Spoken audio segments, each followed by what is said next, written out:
Uttar Pradesh governor Shrimati Anandiben Patel, जनकीय मुख्यमंत्री योगी आदित्यनाथ जी,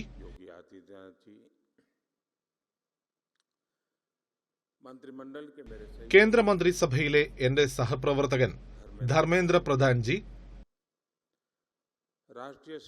ദേശീയ വിദ്യാഭ്യാസ നയ ആസൂത്രണ commission chairman K Kasturi Rangan G, മറ്റ് സംസ്ഥാന മന്ത്രിമാരെ, വൈസ് ചാൻസലർമാരെ, വിദ്യാഭ്യാസ സ്ഥാപനങ്ങളുടെ ഡയറക്ടർമാരെ, അധ്യാപകരെ, ഈ സമ്മേളനത്തിൽ പങ്കെടുക്കുന്ന വിദ്യാഭ്യാസ വിചക്ഷണരെ, മഹതി മഹാന്മാരെ, सभी शिक्षकगण, शिक्षाविद, देवी और सज्जनों,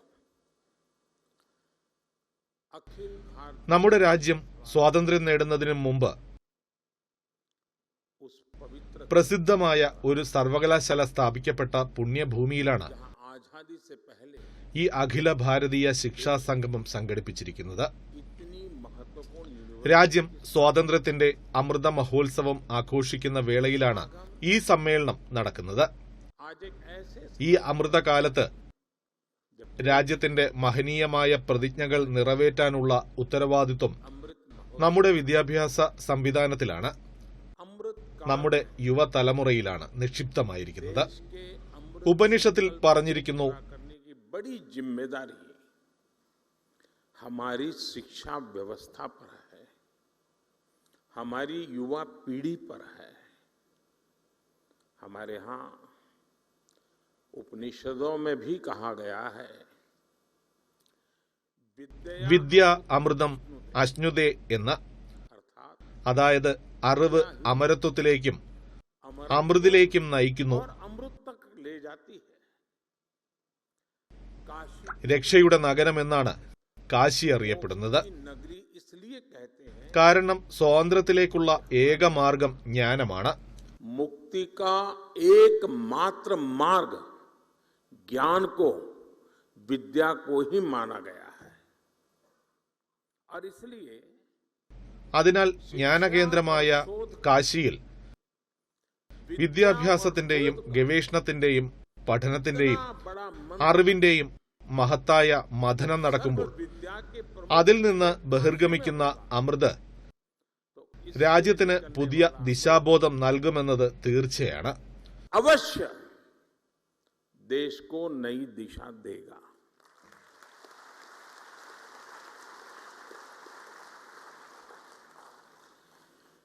मैं ईश्वर अवसर पर ഈ അവസരത്തിൽ മഹാനായ മദൻ മോഹൻ മാളവിയുടെ പാദങ്ങളിൽ ഞാൻ നമസ്കരിക്കുന്നു. ഒപ്പം ഈ സമ്മേളനത്തിന് എല്ലാവിധ ആശംസകൾ നേരുകയും ചെയ്യുന്നു. ഞാൻ കാശിയുടെ എംപിയാണ്. നിങ്ങൾ കാശിയിലെത്തിയിരിക്കുന്നതിനാൽ ഞാനാണ് നിങ്ങളുടെ ആതിഥേയൻ. നിങ്ങൾ എന്റെ അതിഥികളും. നിങ്ങൾക്ക് ഇവിടെ ബുദ്ധിമുട്ടുകളൊന്നുമുണ്ടാവില്ല എന്ന് എനിക്കുറപ്പുണ്ട്.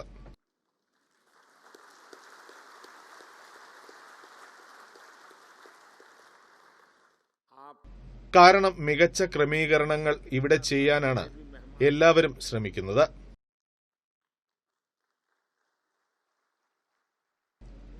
എങ്കിലും എന്തെങ്കിലും വീഴ്ച സംഭവിച്ചിട്ടുണ്ടെങ്കിൽ അത് എന്റെ കുറ്റമാണ്. എന്തെങ്കിലും അസൗകര്യം നേരിട്ടാൽ ആതിഥേയൻ എന്ന നിലയ്ക്ക് ഞാൻ മുൻകൂട്ടി മാപ്പ് ചോദിക്കുന്നു. लेकिन फिर भी अगर कोई कमी रह गई है तो दोष मेरा रहेगा.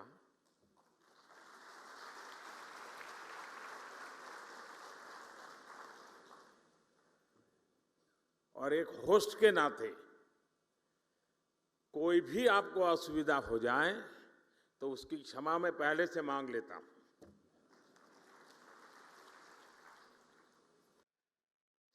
സുഹൃത്തുക്കളെ, മറ്റൊരു പരിപാടിയിൽ പങ്കെടുത്ത ശേഷമാണ് ഞാൻ ഇവിടെ വന്നിരിക്കുന്നത്. കുട്ടികൾക്ക് ഭക്ഷണം തയ്യാറാക്കുന്നതിന് ഒരു കേന്ദ്രീകൃത അടുക്കള ഉണ്ടാക്കിയിരിക്കുന്നു. കാശിയിലെ ഗവൺമെന്റ് സ്കൂളിൽ പഠിക്കുന്ന 10 മുതൽ 12 വയസ്സ് വരെ പ്രായമുള്ള കുട്ടികളുമായി സംസാരിക്കാൻ എനിക്ക് അവസരം ലഭിച്ചു. അവർ പറഞ്ഞ കാര്യങ്ങൾ ഞാൻ നിങ്ങളുമായി പങ്കുവയ്ക്കാം.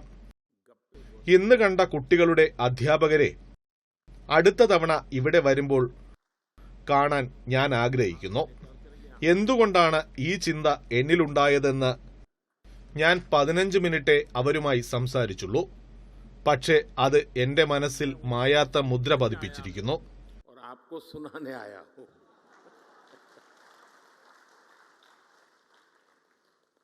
और मुझे कहना होगा, और मैं तो चाहूंगा जब मैं अगली बार आऊंगा तो जिस स्कूल के बच्चों से आज मुझे मिलना हुआ है, मैं उनके जो टीचर्स हैं उनको मिलना चाहूंगा.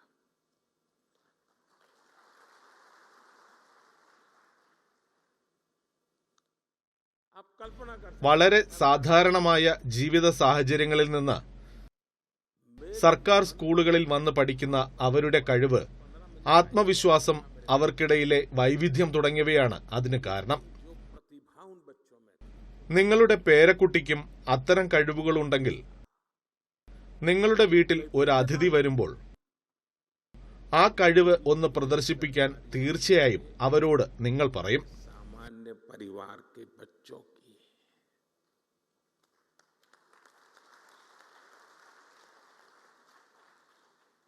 जो टैलेंट പുതിയ തലമുറയുടെ കഴിവും സാധ്യതയും ഭാവിയിൽ അവരെ നിങ്ങളുടെ സ്ഥാനത്ത് എത്തിക്കുമെന്നാണ് ഞാൻ പറഞ്ഞതിന്റെ അർത്ഥം.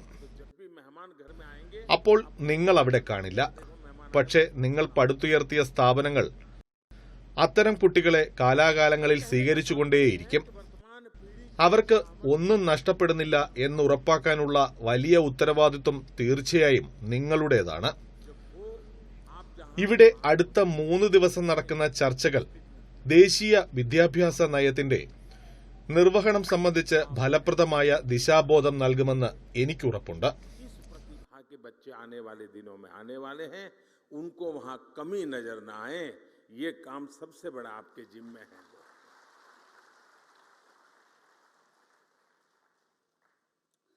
और मुझे विश्वास है कि अगले 3 दिनों तक यहां जो चर्चा और विमर्श होगा उससे राष्ट्रीय शिक्षा नीति के क्रियान्वयन को प्रभावी दिशा मिलेगी.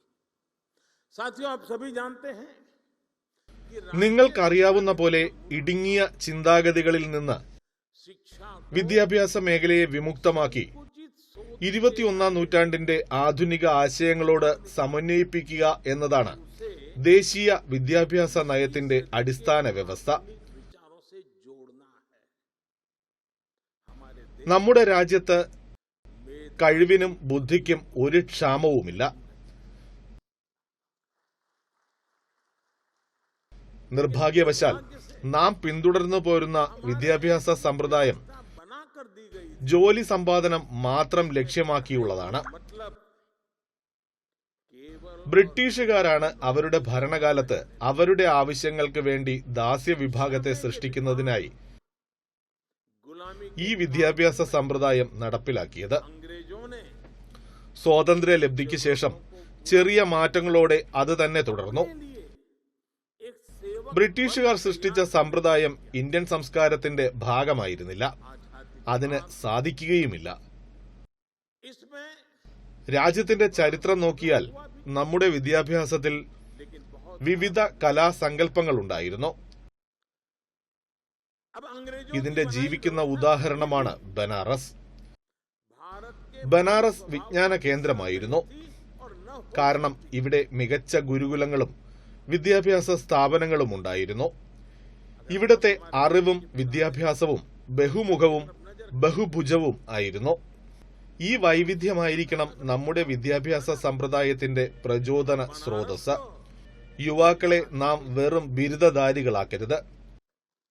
മറിച്ച് രാജ്യത്തിന്റെ മുന്നേറ്റത്തിന് ഏതെല്ലാം മനുഷ്യ വിഭവമാണോ ആവശ്യം അത് ലഭ്യമാക്കാൻ സാധിക്കുന്ന വിദ്യാഭ്യാസ സംവിധാനമാണ് നാം ഒരുക്കേണ്ടത്. इसलिए था क्योंकि यहाँ നമ്മുടെ അധ്യാപകരും വിദ്യാഭ്യാസ സ്ഥാപനങ്ങളും ഇതിന് നേതൃത്വം നൽകണം. എത്ര വേഗത്തിൽ നമ്മുടെ അധ്യാപകർ ഈ ചൈതന്യം ഉൾക്കൊള്ളുന്നുവോ അത്ര വേഗത്തിൽ നമ്മുടെ യുവാക്കളും വിദ്യാർത്ഥികളും ഇതിൽ നിന്ന് പ്രയോജനം നേടും. केवल അതനുസരിച്ചാകും നമ്മുടെ രാജ്യത്തിന്റെ ഭാവിയും. बल्कि देश को आगे बढ़ने के लिए जितने भी मानव संसाधनों की जरूरत हो, हमारी शिक्षा व्यवस्था वो देश को उपलब्ध कराए, देश को दे। इस संकल्प का नेतृत्व हमारे शिक्षकों और शिक्षण संस्थानों को करना है। हमारे शिक्षक जितनी तेजी से इस भावना को आत्मसात करेंगे, छात्र छात्राओं को, देश के युवाओं को उतना ही ज्यादा, देश के आने वाले भविष्य को भी उतना ही ज्यादा लाभ होगा। സുഹൃത്തുക്കളെ, പുതിയ സംവിധാന സൃഷ്ടി, ആധുനിക സംവിധാനത്തിന്റെ ഉൾച്ചേർക്കൽ പുതിയ ഇന്ത്യക്ക് ഒരുപോലെ സുപ്രധാനമാണ്, മുമ്പ് ഒരിക്കലും സംഭവിച്ചിട്ടില്ലാത്തത്. നേടുമെന്ന് രാജ്യം ഒരിക്കലും സങ്കല്പിക്കുക പോലും ചെയ്യാത്തത് ഇന്ന് ഇന്ത്യ യാഥാർത്ഥ്യമാക്കിയിരിക്കുന്നു. हकीकत हमारे सामने निर्माण हो रही है. നിങ്ങൾ നോക്കൂ, കൊറോണ മഹാമാരിയിൽ നിന്ന് വരെ നാം അതിവേഗം മുക്തി നേടിയിരിക്കുന്നു. ഇന്ന് ലോകത്തിലെ തന്നെ അതിവേഗത്തിൽ വളരുന്ന സമ്പദ് വ്യവസ്ഥയാണ് ഇന്ത്യ. दुनिया की सबसे तेजी से बढ़ रही बड़ी अर्थव्यवस्थाओं में एक है. आज हम दुनिया के ലോകത്തിലെ മൂന്നാമത്തെ വലിയ സ്റ്റാർട്ടപ്പ് സമൂഹമാണ് നാം. മുൻ ഗവൺമെന്റിന്റെ സങ്കല്പത്തിൽ പോലും ഇല്ലാതിരുന്ന കാര്യം, ബഹിരാകാശ ഗവേഷണം നാം സ്വകാര്യ മേഖലയ്ക്ക് മുന്നിൽ തുറന്നിട്ടിരിക്കുന്നു. ഇന്ന് രാജ്യത്തെ യുവാക്കൾക്കായി ഒരു പുതിയ ലോകം തയ്യാറായിക്കൊണ്ടിരിക്കുകയാണ്. ബഹിരാകാശം മുഴുവൻ അവരുടെ കൈപ്പിടിയിലാണ് സുഹൃത്തുക്കളെ. അവർ അവരുടെ കഴിവുകൾ തെളിയിക്കുന്നു. देश की बेटियों के लिए, महिलाओं के लिए भी जो क्षेत्र पहले बंद हुआ करते थे, आज वो सेक्टर बेटियों की प्रतिभा के उदाहरण प्रस्तुत कर रहे हैं. സുഹൃത്തുക്കളെ, നമ്മുടെ രാജ്യത്തിന്റെ ഗതിയും ഭാവവും അനുസരിച്ച് നമുക്ക് നമ്മുടെ യുവാക്കളിൽ പുത്തൻ ഊർജം നിറച്ചേ തീരൂ. खुली उड़ान के लिए नई ऊर्जा से भरना होगा.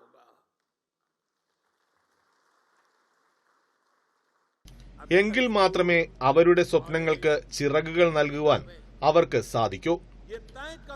അതുവരെ സ്കൂളുകൾ, കോളേജുകൾ, പുസ്തകങ്ങൾ എന്നിവയെല്ലാമാണ് കുട്ടികളുടെ ലക്ഷ്യം നിശ്ചയിച്ചിരുന്നത്. ഇന്ന് ദേശീയ വിദ്യാഭ്യാസ നയത്തിൽ യുവാക്കളുടെ ഉത്തരവാദിത്വം വർദ്ധിച്ചിരിക്കുകയാണ്. അങ്ങനെ നമുക്കവരെ ഒരുക്കാനാകൂ. യുവാക്കളുടെ കഴിവുകൾ മനസ്സിലാക്കാതെ അവരുടെ മേൽ എന്തും അടിച്ചേൽപ്പിക്കുന്ന ദിനങ്ങൾ കഴിഞ്ഞുപോയി. ഒരു കാര്യം ഓർക്കുക, അവരുടെ ആവശ്യങ്ങൾ അനുസരിച്ചു വേണം വിദ്യാഭ്യാസവും സ്ഥാപനവും മനുഷ്യ വിഭവശേഷി വികസനവും നാം ഒരുക്കേണ്ടത് എന്ന കാര്യം മനസ്സിൽ വയ്ക്കണം.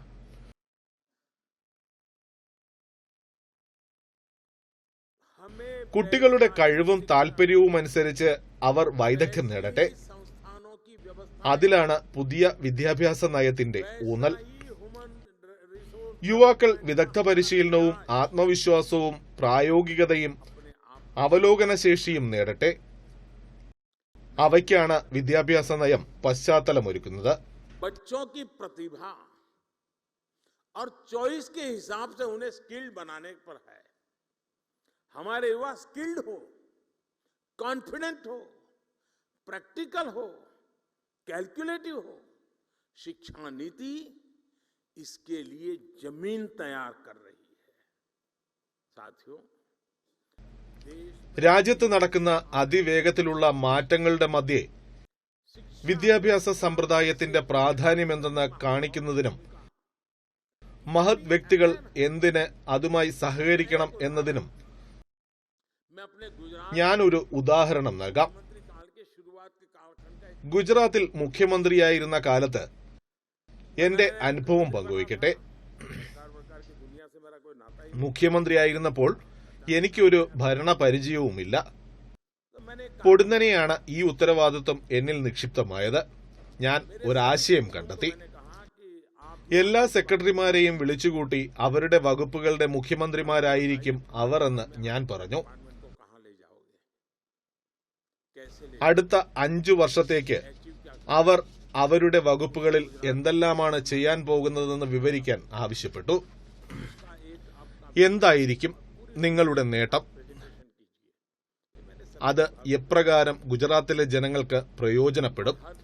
അവരുടെ കാഴ്ചപ്പാട് സംബന്ധിച്ച വിശദമായ പ്രസന്റേഷനാണ് ഞാൻ ആവശ്യപ്പെട്ടത്.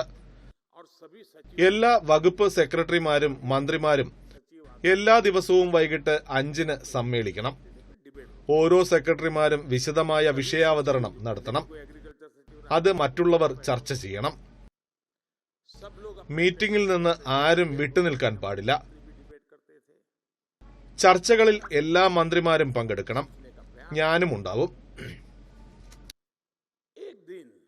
അവർ അവതരിപ്പിക്കുന്ന വിഷയങ്ങൾ ഞാൻ പഠിക്കും. ഈ പരിപാടി 1 മാസത്തോളം നീണ്ടു. വൈകിട്ട് 5-ന് തുടങ്ങുന്ന മീറ്റിംഗ് പലപ്പോഴും രാത്രി 10 വരെ നീളും. അതൊരു തീവ്ര യജ്ഞമായിരുന്നു.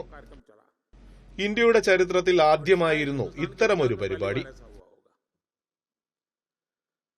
അങ്ങനെയിരിക്കെ ഒരു ദിവസം വ്യവസായ വകുപ്പിനെ സംബന്ധിച്ച അവതരണം നടന്നു. സംസ്ഥാനത്ത് അടുത്ത 5 വർഷം നടക്കേണ്ട വ്യവസായ വികസനമാണ് മുന്നിൽ കാണുന്നത്. പരിപാടി തീർന്ന ഉടൻ വിദ്യാഭ്യാസ സെക്രട്ടറി എന്റെ അടുത്ത് വന്നു. അടുത്ത ദിവസം വിഷയാവതരണം നടത്തേണ്ടത് അയാളാണ്. എന്നാൽ അവതരണം നടത്താൻ പിറ്റേ ദിവസം അയാൾക്ക് അസൗകര്യമാണ് എന്നെ അറിയിച്ചു. ഞാൻ കാരണം ആരാഞ്ഞു. എന്തുകൊണ്ടെന്നാൽ 1 മാസം മുന്നേ അയാൾ വിഷയാവതരണം നടത്തേണ്ടിയിരുന്നതാണ്. അന്നും തനിക്ക് വിഷയാവതരണം നടത്താൻ പറ്റില്ല എന്ന് അവസാന നിമിഷത്തിൽ അയാൾ പറയുകയായിരുന്നു. താൻ ഒരുങ്ങിയിട്ടുണ്ട് എന്നും അവതരണം നടത്താൻ സാധിക്കുമെന്നും അയാൾ പറഞ്ഞു. വ്യവസായ വകുപ്പ് സെക്രട്ടറിയുടെ അവതരണം ശ്രദ്ധിച്ച ശേഷം താൻ അവതരണം നടത്തുന്നതിൽ കാര്യമില്ല എന്നാണ് അയാൾ ചൂണ്ടിക്കാട്ടിയത്. 2 വകുപ്പുകളും വിപരീത ദിശയിലാണ് പോകുന്നത്. അതിനാൽ തന്റെ അവതരണത്തിൽ ചില ഭേദഗതികൾ വരുത്താൻ അയാൾ സമയം ചോദിച്ചു. എങ്കിൽ മാത്രമേ 2 വകുപ്പുകളും സമഗ്ര വളർച്ചയുടെ ദിശയിൽ പോവുകയുള്ളൂ എന്നും അയാൾ വ്യക്തമാക്കി. നാം ലോകത്തിലെ മറ്റ് സർവകലാശാലകളെക്കുറിച്ച് അവർ ഏത് ദിശയിലാണ് സഞ്ചരിക്കുന്നത് എന്ന് ബോധ്യമുള്ളവരാകണം. എവിടെയാണ് നമ്മുടെ രാജ്യത്തിന്റെ സ്ഥാനം? എവിടെ നിൽക്കുന്നു നമ്മുടെ യുവാക്കൾ? അടുത്ത 15 മുതൽ 20 വർഷം രാജ്യത്തെ നയിക്കേണ്ട യുവാക്കളെ ഞാൻ എങ്ങനെയാണ് ഒരുക്കുന്നത്? സുഹൃത്തുക്കളെ, ഇതാണ് നമ്മുടെ വലിയ ഉത്തരവാദിത്വം. ഇതേ ദിശയിൽ നമ്മുടെ എല്ലാ വിദ്യാഭ്യാസ സ്ഥാപനങ്ങളും സ്വയം ചോദിക്കണം, അവർ ഭാവിക്കായി ഒരുങ്ങിയോ എന്ന്. പരീക്ഷകൾ നടത്തുക, ബിരുദദാനം നിർവഹിക്കുക എന്നത് മാത്രമാണോ എന്റെ ജോലി? അതോ രാജ്യം സ്വാതന്ത്ര്യത്തിന്റെ 100 വർഷം പൂർത്തിയാക്കുമ്പോൾ അവിടെ സുപ്രധാനമായ പങ്ക് വഹിക്കാൻ ശേഷിയുള്ള വിദ്യാർത്ഥികളെ പരിശീലിപ്പിക്കുന്ന സ്ഥാപനം പടുത്തുയർത്തുകയാണോ എന്റെ ജോലി? എല്ലാവരും വർത്തമാനകാലത്തിൽ ശ്രദ്ധിക്കുക ആവശ്യമാണ്.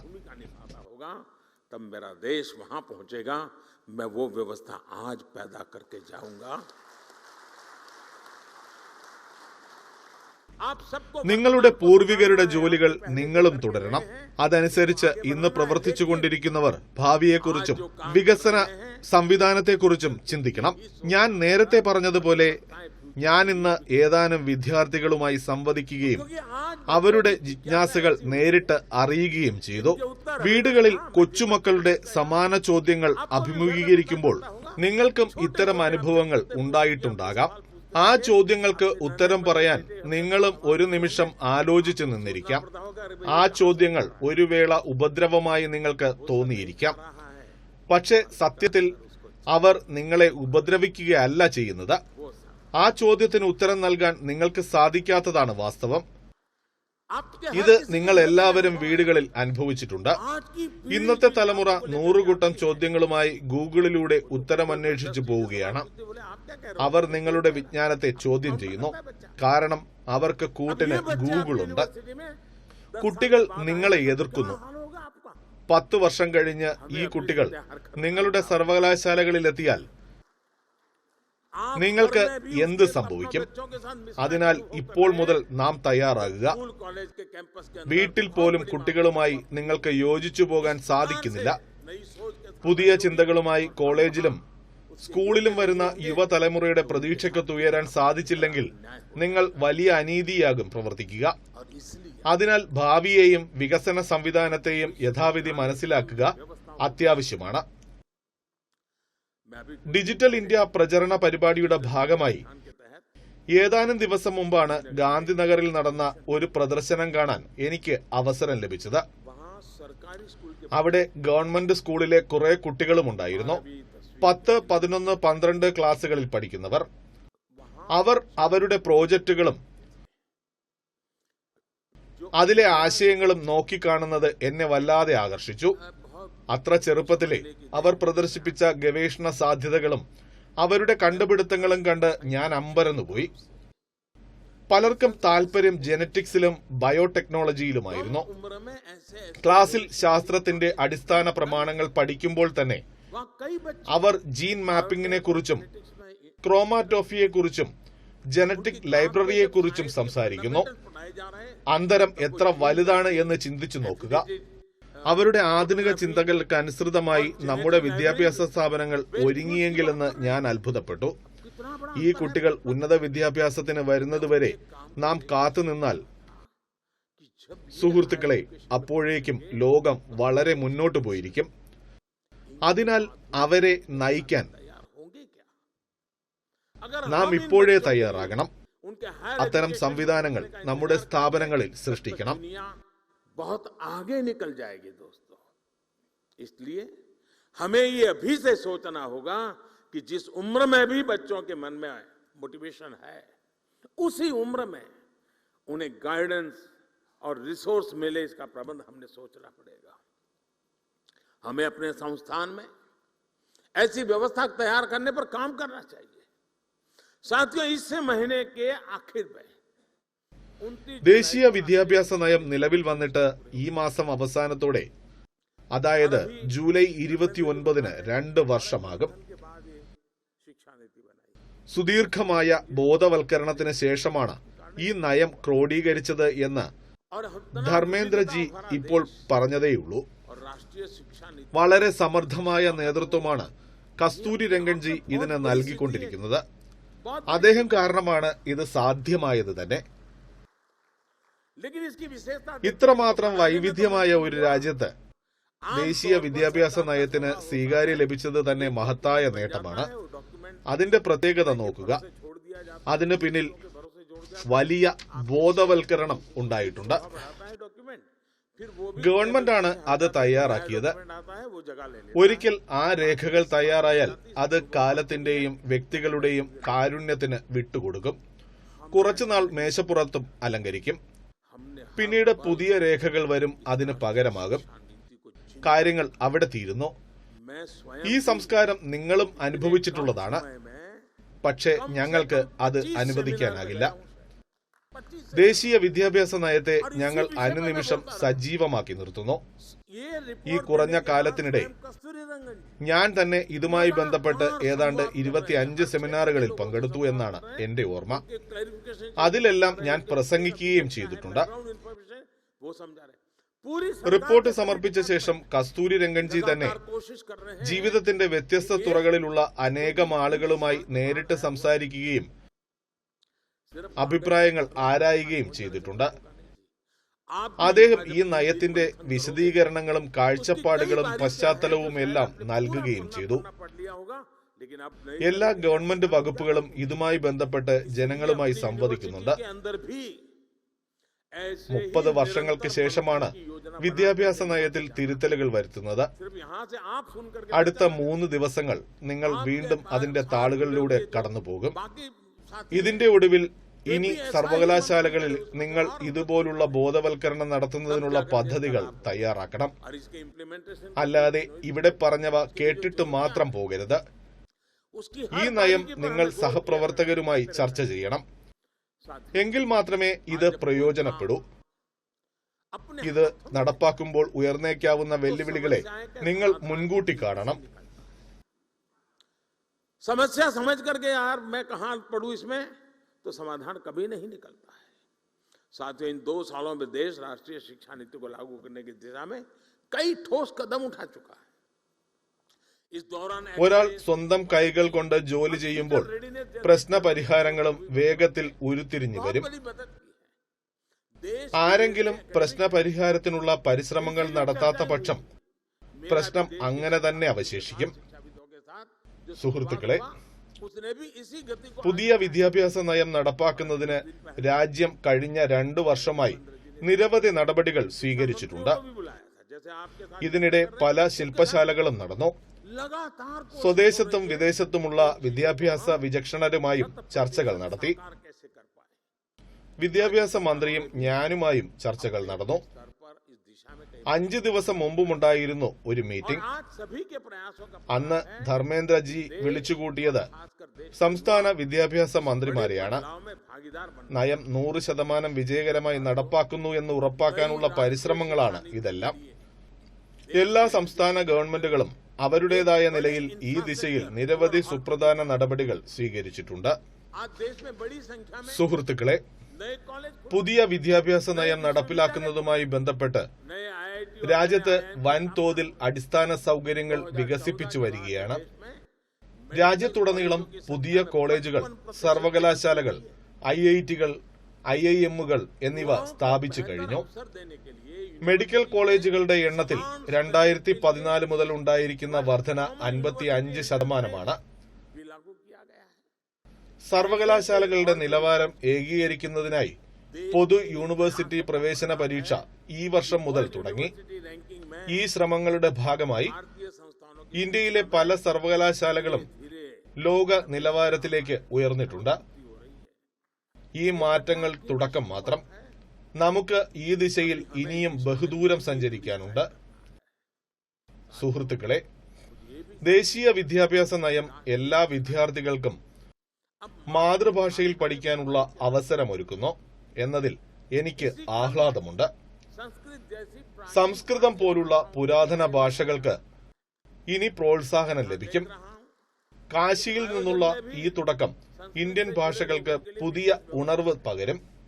काशी की धरती से हुई ये शुरुआत निश्चित ही भारतीय भाषाओं और भारतीय संकल्पों को नई ऊर्जा देने का काम करेगी. साथियों, मुझे സുഹൃത്തുക്കളെ, ആസന്ന ഭാവിയിൽ തന്നെ ഇന്ത്യ ആഗോള വിദ്യാഭ്യാസ കേന്ദ്രമായി മാറുമെന്നാണ് എന്റെ പൂർണ്ണ വിശ്വാസം.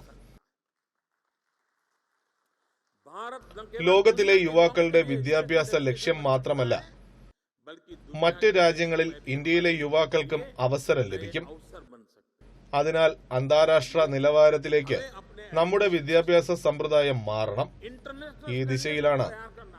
ഇപ്പോൾ നമ്മുടെ പരിശ്രമം. इस दिशा में देश അന്താരാഷ്ട്ര നിലവാരത്തിലേക്ക് ഉന്നത വിദ്യാഭ്യാസം ക്രമീകരിക്കുന്നതിനുള്ള മാർഗനിർദ്ദേശങ്ങൾ നൽകി കഴിഞ്ഞു. नई दिशा निर्देश जारी किए गए हैं. करीब 180 उच्च शिक्षा संस्थानों में अंतर्राष्ट्रीय मामलों के लिए विशेष कार्यालय की स्थापना भी की गई है. मैं चाहूंगा कि आप सभी इसी दिशा में न केवल जरूरी विमर्श करें, बल्कि भारत के बाहर की व्यवस्थाओं से भी परिचित होने का प्रयास करें. ये नई व्यवस्थाएं भारत की शिक्षा व्यवस्था को अंतर्राष्ट्रीय अनुभवों से भी जोड़ने में मदद करेगी. साथियों, इन 3 दिनों അടുത്ത 3 ദിവസങ്ങളിൽ आप लोग നിങ്ങൾ നിരവധി വിഷയങ്ങൾ ഇതുമായി ബന്ധപ്പെട്ട് ചർച്ച ചെയ്യും. मैं चाहूंगा രാജ്യത്തെ യുവതലമുറയ്ക്ക് വ്യത്യസ്ത മേഖലകളിൽ പുതിയ പാതകൾ വെട്ടിത്തുറക്കാൻ अलग अलग क्षेत्रों में ഈ ചർച്ചകൾക്കാകുമെന്ന് ഞാൻ കരുതുന്നു. युवा पीढ़ी का मार्गदर्शन हो. പല രാജ്യങ്ങളും അവരുടെ പുരോഗതിക്ക് कई देशों ने സർവകലാശാലകളോടാണ് കടപ്പെട്ടിരിക്കുന്നത്. रफ्तार पकड़ी है. उसमें एक അവർ സാമൂഹ്യ സാമ്പത്തിക മേഖലകളിൽ സ്ഥിരമായി ഗവേഷണങ്ങൾ നടത്തുന്നു. यूनिवर्सिटी അതിൽ നിന്നുരിയുന്ന ഫലങ്ങൾ അഭിപ്രായങ്ങളായി ഗവൺമെന്റിന് സമർപ്പിക്കുന്നു. रिसर्च करती है, ഇവിടെയും അതേ സംവിധാനം ഏർപ്പെടുത്തണം. ഇത് യുവാക്കളിൽ രാജ്യത്തെക്കുറിച്ച് ഒരു ധാരണ സൃഷ്ടിക്കും. अपने यहाँ भी विकसित करने की जरूरत है. इससे यंग രാജ്യത്തെ ചെറുപ്പക്കാരുടെ ചിന്തകളിലൂടെ പുതിയ ആശയങ്ങളും പുതിയ സംവിധാനങ്ങളും और वो അണിനിരക്കുമെന്ന് ഞാൻ എപ്പോഴും വിശ്വസിക്കുന്നു. मेरा हमेशा ഇതിനുള്ള ഒരു രൂപരേഖ നിങ്ങൾ ചർച്ച ചെയ്യണം. इनोवेटिव सोच സർവകലാശാലകൾക്ക് ഗവൺമെന്റുമായി नई व्यवस्था വ്യത്യസ്ത മേഖലകളിൽ ज्यादा जुड़ കൈകോർക്കാമെന്ന് നിങ്ങളുടെ വൈദഗ്ധ്യം നിങ്ങൾ തന്നെ തീരുമാനിക്കുക. दिया जाते हैं. നിങ്ങൾ സർവേകളും പഠനങ്ങളും നടത്തി നിർദ്ദേശങ്ങൾ ഗവൺമെന്റിന് നൽകുക. यूनिवर्सिटी നിങ്ങളുടെ സർവകലാശാലകളുടെ 50 മുതൽ 100 കിലോമീറ്റർ ചുറ്റളവിലുള്ള പൊതുജനങ്ങളുടെ പ്രശ്നങ്ങൾ എന്തൊക്കെയാണ്? अपने एक्सपर्टीज എന്താണ് പരിഹാരം? आपको ही എന്തൊക്കെ വിഭവങ്ങളുണ്ട്?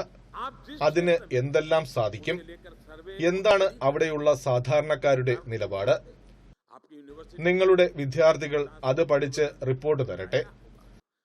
ഗവൺമെന്റിന്റെ പദ്ധതികളെക്കുറിച്ചും അതിന്റെ പ്രയോജനങ്ങളെക്കുറിച്ചും സാധ്യതകളെക്കുറിച്ചും എങ്ങനെ കൂടുതൽ മെച്ചപ്പെടുത്താം എന്നതിനെ സംബന്ധിച്ചും കുട്ടികൾക്ക് കുറെ കൂടി നല്ല റിപ്പോർട്ട് ഉണ്ടാക്കാനാകും. मिल जाएगा, स्थानीय रूप ഗവൺമെന്റ് ഇത് ഗൗരവത്തിലെടുത്താൽ बनेगा.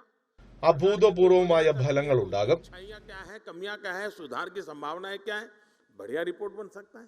ये सारी बातें सरकार के अंदर गंभीरता से कर लिया जाए, बहुत बड़ा ഞാൻ ഓർക്കുന്നു, प्रयास ഞാൻ ഗുജറാത്തിലായിരുന്നപ്പോൾ സർദാർ പട്ടേൽ സർവകലാശാലയിൽ ഒരു പ്രോജക്റ്റ് ഉണ്ടായിരുന്നു. सरदार पटेल ഗ്രാമവികസനത്തിൽ ഗവേഷണം നടത്തിയ സർവകലാശാല ഉദ്യോഗസ്ഥർ കുറെ പുസ്തകങ്ങൾ പ്രസിദ്ധീകരിച്ചു. उन्होंने मुझे गिफ्ट की. मैंने जरा बड़ी അവർ അത് എനിക്കും സമ്മാനിച്ചു. ഞാൻ അവ വായിച്ചു. मैंने डिपार्टमेंट को कहा, എനിക്ക് അത് വളരെ ഇഷ്ടപ്പെട്ടു. स्टूडेंट्स ने काम किया, ഞാൻ എന്റെ വകുപ്പിന് ഒരു ഉത്തരവാദിത്വം നൽകി. കുട്ടികൾ പറയുന്നത് എന്താണ്? ഗ്രാമവികസനത്തിൽ ഗവൺമെന്റിന്റെ പ്രവർത്തനം എങ്ങനെയാണ്? ഇത് അധ്യാപകർ വിദ്യാർത്ഥികൾക്ക് നൽകിയ ജോലിയാണ്. AC മുറികളിൽ ഇരുന്ന് തീരുമാനങ്ങൾ എടുക്കാൻ വലിയ ബുദ്ധിമുട്ടാണ്. പുതിയ തലമുറ മണ്ണിൽ നിന്നാണ് നല്ല ഫലങ്ങൾ ഉണ്ടാക്കുന്നത്.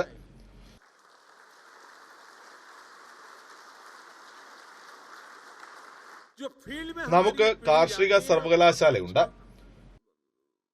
उसका അവർ ലാബുകളിലാണ് പരീക്ഷണം നടത്തുന്നത്. और कुछ चीजों അത് നന്നായി നടന്നിട്ടുണ്ടാവാം. का लाभ हुआ हो, ये भी ध्यान में അതിന് സർട്ടിഫിക്കറ്റ് ലഭിക്കും. और मुझे അന്താരാഷ്ട്ര ജേണലിൽ ലേഖനവും വരും. जैसे हमारे यहाँ एग्रीकल्चर यूनिवर्सिटी है, अब ഡിഗ്രി കിട്ടിയാലും ആ പരീക്ഷണം മുഴുവൻ ലാബിൽ തന്നെ അവശേഷിക്കും. कितना ही പരീക്ഷണശാലയിൽ നിന്ന് പാടത്തേക്ക് നമുക്ക് പോകണം. അതിനുള്ള രൂപരേഖ കൂടി തയ്യാറാക്കണം. പരീക്ഷണശാലയിലെ നിരീക്ഷണങ്ങൾ പാടത്ത് പ്രയോഗിക്കണം. പാടത്തെ പച്ചയായ അനുഭവങ്ങൾ हमें പരീക്ഷണശാലയിൽ പ്രയോഗിക്കപ്പെടണം. होना चाहिए ना, जो लैब में है वो लैंड पर भी तो उतरना चाहिए ना. और जैसे लैब टू लैंड होना चाहिए, वैसे ही लैंड पर यूनिवर्सिटी में नहीं गए ऐसे लोगों का अनुभव भी बहुत ज्यादा होता है. और जो लैंड का अनुभव है उसको लैब में भी लाना चाहिए. और लैब में वो कैसे आए, रिसर्च को कैसे एनरिच करे, പരമ്പരാഗത അനുഭവങ്ങൾ എപ്രകാരം പരീക്ഷണശാലയിലെ പഠനങ്ങളെ സഹായിക്കുമെന്ന് നാം നോക്കണം. हमारे यहाँ ट्रेडिशनल പരമ്പരാഗത ഔഷധങ്ങളുടെ അറിവാണ് ആയുർവേദം. ज्ञान ആർക്കും മാറ്റാനാവില്ല. नहीं करोगे, मैं भी नहीं എന്നാൽ പാരമ്പര്യ ഔഷധ മേഖലയിൽ दुनिया के कई देश പല രാജ്യങ്ങളും നമുക്ക് മുന്നിലാണ്. निकल रहे हैं जी.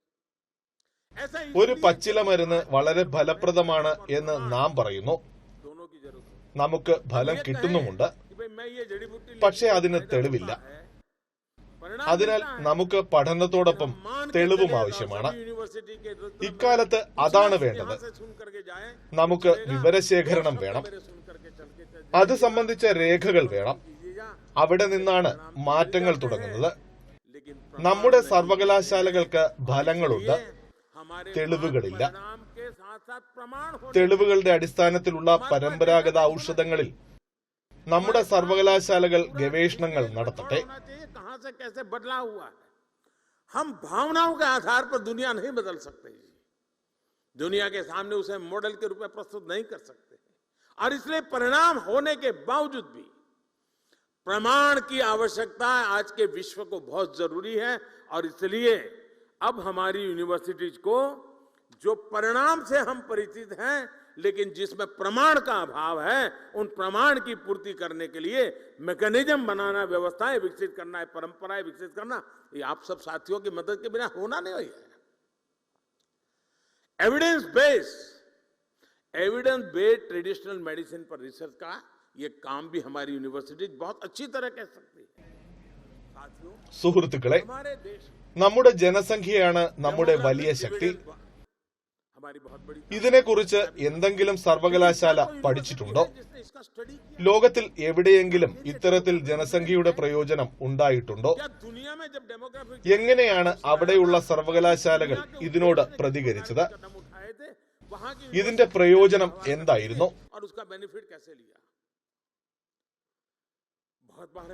ഞാൻ വീണ്ടും ആവർത്തിക്കുന്നു, ഈ ശക്തിയുടെ സാധ്യത അടുത്ത 20, 25, 30 വർഷത്തേക്ക് എങ്ങനെ പ്രയോജനപ്പെടുത്താം? ലോകത്തെ സമ്പന്ന രാജ്യങ്ങളെ നോക്കുക. അവിടെ വൃദ്ധരുടെ സംഖ്യ കുത്തനെ ഉയരുകയാണ്. ചെറുപ്പക്കാരെ അവിടെ കാണാനില്ല. ജനസംഖ്യയിൽ ഭൂരിഭാഗവും വൃദ്ധരാണ്. രാജ്യം നടത്തിക്കൊണ്ടു പോകാൻ അവർക്കാകുന്നില്ല. എല്ലാവരും ഇത് അഭിമുഖീകരിക്കണം. ഇന്ന് നമ്മുടെ രാജ്യം ചെറുപ്പമാണ്. നമ്മുടെ രാജ്യത്തും ഈ അവസ്ഥ വരും. ആ ദിനങ്ങൾ അകലെയല്ല. വാർദ്ധക്യത്തിന്റെ പ്രശ്നം പരിഹരിക്കാൻ ലോകത്തിൽ ആർക്കെങ്കിലും സാധിക്കുമോ? യുവാക്കളെ കാണാനില്ലാത്ത പ്രശ്നം ആർക്കെങ്കിലും പരിഹരിക്കാനാകുമോ? ഇവ നമ്മുടെ സർവകലാശാലകളുടെയും സഹജമായ പ്രശ്നമാണ്. ഇത് നമ്മുടെ സർവകലാശാലകളിൽ ഗവേഷണ വിഷയമാക്കേണ്ടതാണ്. ഇത് നമ്മുടെ സ്കൂൾ കുട്ടികൾക്ക് നൽകിയാൽ അവർ ഒരു കാഴ്ചപ്പാട് വികസിപ്പിച്ചെടുക്കും. പുതിയ കാര്യങ്ങൾ അറിയാനും അവർക്കും അവസരം ലഭിക്കും. ഇപ്പോൾ കാലാവസ്ഥാ വ്യതിയാനത്തെ സംബന്ധിച്ച വലിയ ചർച്ചകൾ നടക്കുകയാണ്. ഈ മേഖലയിൽ നമുക്ക് അനന്ത സാധ്യതകളാണുള്ളത്. ഇതിൽ ഗവേഷണം കൂടാതെ നമുക്ക് എങ്ങനെ മുന്നോട്ടു പോകാൻ സാധിക്കും? നാം പ്രകൃതിയെ സഹായിക്കുന്നു, പ്രകൃതി നമ്മെയും. ഇപ്പോൾ നാം നേരെ തിരിച്ചാണ്. അതിനാൽ പുതിയ പ്രതിസന്ധിയെ അഭിമുഖീകരിക്കാൻ നാം ക്രമീകരണങ്ങൾ ചെയ്യേണ്ടിയിരിക്കുന്നു. ഇന്ന് എല്ലാ രാജ്യങ്ങളും സൗരോർജ്ജത്തിലേക്ക് നീങ്ങുകയാണ്. അക്കാര്യത്തിൽ നാം ഭാഗ്യം ചെയ്തവരാണ്. വേണ്ടത്ര സൂര്യപ്രകാശം ലഭിക്കുന്ന രാജ്യമാണ് ഇന്ത്യ. അതെങ്ങനെ ഉപയോഗിക്കും? അതിൽ നിന്ന് എങ്ങനെ ഊർജം ഉൽപ്പാദിപ്പിക്കും? ഗവൺമെന്റിന്റെ എല്ലാ നയങ്ങളിലും സൗരോർജ്ജത്തിന് അധിക പ്രാധാന്യമാണ് നൽകി വരുന്നത്. ഇതിന് ഗവേഷണം ആവശ്യമാണ്. അതുപോലെയാണ് സ്വച്ഛ ഭാരത അഭിയാനം. ഇക്കാര്യത്തിൽ ഒരു വിട്ടുവീഴ്ചയും പാടില്ല. മാലിന്യത്തിൽ നിന്ന് സമ്പത്തുണ്ടാക്കിയില്ലെങ്കിൽ കാര്യങ്ങൾ അവിടെ അവസാനിക്കില്ല. സർവകലാശാലകൾ ഗവേഷണം നടത്തണം. പുതിയ തലമുറ പരീക്ഷണങ്ങൾ നടത്തണം. ഇങ്ങനെ എത്രയോ മേഖലകളുണ്ട് ഇന്നത്തെ കുട്ടികൾക്ക് പഠിക്കാൻ. और इसलिए हमें इस नए संकट के सामने जीना कैसे, उसको सीखने के लिए व्यवस्था करनी चाहिए. आज सारी दुनिया सोलर पावर की तरफ बढ़ रही है. भारत भाग्यवान है कि उसके पास तपता हुआ सूरज है. उस तपते हुआ सूरज की मालिकी हम कैसे उपयोग करें? उसके सामर्थ्य को हम हमारे जीवन व्यवस्था का हिस्सा कैसे बनाएं? सोलर पावर को हमारे यहाँ इतना महत्व दिया गया है, सरकार की नीतियों में दिया गया है. लेकिन हम रिसर्च के द्वारा, नए नए अनुसंधान के द्वारा, आज नए युग के हिसाब से नए वैज्ञानिक संसाधनों के साथ इस ऊर्जा को इस्तेमाल करने के लिए हमें काफी काम करने की जरूरत लगती है. उसी तरह साथियों, स्वच्छ भारत अभियान हर व्यक्ति के दिल में ये बात अब घर कर गई. हाँ भाई, स्वच्छ भारत के विषय में कोई कॉम्प्रोमाइज नहीं होना चाहिए. लेकिन बात वहां से बनती नहीं है जब तक हम वेस्ट टू वेल्थ की तरफ की योजनाएं नहीं बनाते हैं.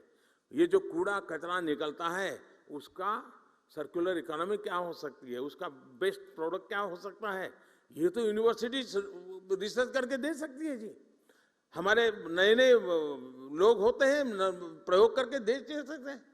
हम वेस्ट में से बेस्ट कैसे बनाएं, हम सर्कुलर इकोनॉमी को कैसे मजबूत करें, और खासकर लोकल लेवल पर सर्कुलर इकोनॉमी कैसे, कितने क्षेत्र आज हमारे स्टूडेंट्स के लिए खुले हुए हैं. आज देश ഇന്ന് രാജ്യം സ്പോർട്സ് രംഗത്തും പുതിയ ആത്മവിശ്വാസത്തോടെ നേട്ടങ്ങൾ കൈവരിക്കുകയാണ്.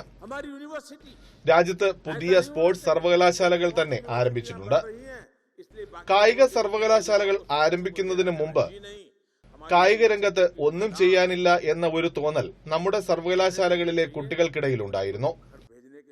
എന്നാൽ ഇന്ന് വൈകുന്നേരങ്ങളിൽ സർവകലാശാലകളുടെ കളിക്കളങ്ങൾ നിറയെ കുട്ടികളാണ്. ഇന്ന് ക്ലാസുകൾ കഴിഞ്ഞാൽ കുട്ടികൾ വീട്ടിലേക്ക് ഓടാറില്ല. ഓരോ സർവകലാശാലകളും സ്വർണ്ണ മെഡൽ ലക്ഷ്യം വയ്ക്കണം. അതിന് കുട്ടികളെ പരിശീലിപ്പിക്കണം. അപ്പോൾ അവർക്ക് മറ്റു രാജ്യങ്ങളിലും പോയി കളിക്കാം. ഈ ചിതറിയ ചിന്തകൾ നിങ്ങൾക്ക് മുന്നിൽ ഞാൻ അവതരിപ്പിക്കുന്നത് പുതിയ വിദ്യാഭ്യാസ നയത്തിന്റെ അനന്തമായ സാധ്യതകളുണ്ട് എന്ന് സൂചിപ്പിക്കുന്നതിനാണ്. ഇതിനെ മുന്നോട്ട് കൊണ്ടുപോകേണ്ടത് നമ്മുടെ കടമയാണ്. ദേശീയ വിദ്യാഭ്യാസ നയത്തിന് നേതൃത്വം നൽകേണ്ടത് നിങ്ങളാണ്. അത് രാജ്യത്തിന്റെ ഭാവിക്ക് ആവശ്യമാണ്. ഈ അഖില ശിക്ഷക് സംഗമത്തിൽ നിങ്ങൾ മുന്നോട്ട് വയ്ക്കുന്ന നിർദ്ദേശങ്ങൾ രാജ്യത്തിന് പുതിയ ദിശാബോധം നൽകുമെന്ന് എനിക്കുറപ്പുണ്ട്. നിങ്ങൾ ആർക്കു വേണ്ടി സമയം ചെലവഴിക്കുന്നുവോ ആ യുവാക്കളെ നിങ്ങൾ ഒരുക്കുക. ഇന്നേക്കല്ല, നാളേക്ക് വേണ്ടി. നാളെ അവരെ ഒരുക്കാൻ കാത്തിരിക്കരുത്. നാളേക്ക് അവരെ ഒരുക്കാൻ ആഗ്രഹിക്കുന്നെങ്കിൽ അവരെ അടുത്ത വർഷത്തേക്കായി ഒരുക്കുക. അടുത്ത വർഷത്തേക്കാണ് ഒരുക്കുന്നതെങ്കിൽ അടുത്ത 100 വർഷത്തെ മുന്നിൽ കണ്ട് ഒരു സ്ഥാപനം ആരംഭിക്കുക. എങ്കിൽ മാത്രമേ ലക്ഷ്യം കൈവരിക്കാനാകൂ. ഈ ചൈതന്യത്തോടെ നിങ്ങൾ ഈ പുണ്യഭൂമിയിൽ ഗംഗാതീരത്ത് ആയിരിക്കുക. സാംസ്കാരിക പാരമ്പര്യം നമുക്ക് പുതിയ ദിശാബോധവും പ്രചോദനവും നൽകുന്നു.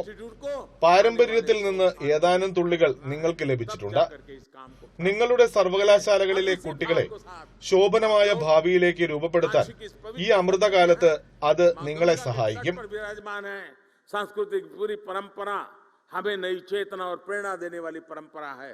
उस परंपरा में से कुछ न कुछ अमृत बिंदु आपके भी नसीब आएंगे. ഒരിക്കൽ കൂടി ഈ പരിപാടി സംഘടിപ്പിച്ച വിദ്യാഭ്യാസ വകുപ്പിനെ അഭിനന്ദിക്കുന്നു. നിങ്ങൾക്കിതിൽ ഉത്സാഹത്തോടെ പങ്കെടുക്കാം. അടുത്ത 3 ദിവസം നിങ്ങൾ ക്ഷീണിക്കില്ല.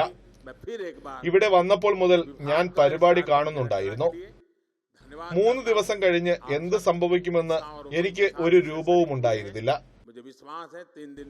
എന്നാൽ നിങ്ങൾ വിദ്യാഭ്യാസ മണ്ഡലത്തിൽ നിന്ന് വന്നവരാണ്. നിങ്ങൾ തീർച്ചയായും ഇതിനെ മുന്നോട്ട് നയിക്കും. എല്ലാ നന്മകളും നേരുന്നു. നിങ്ങൾക്ക് വളരെ നന്ദി. मेरी आपको बहुत बहुत शुभकामनाएं, बहुत बहुत धन्यवाद.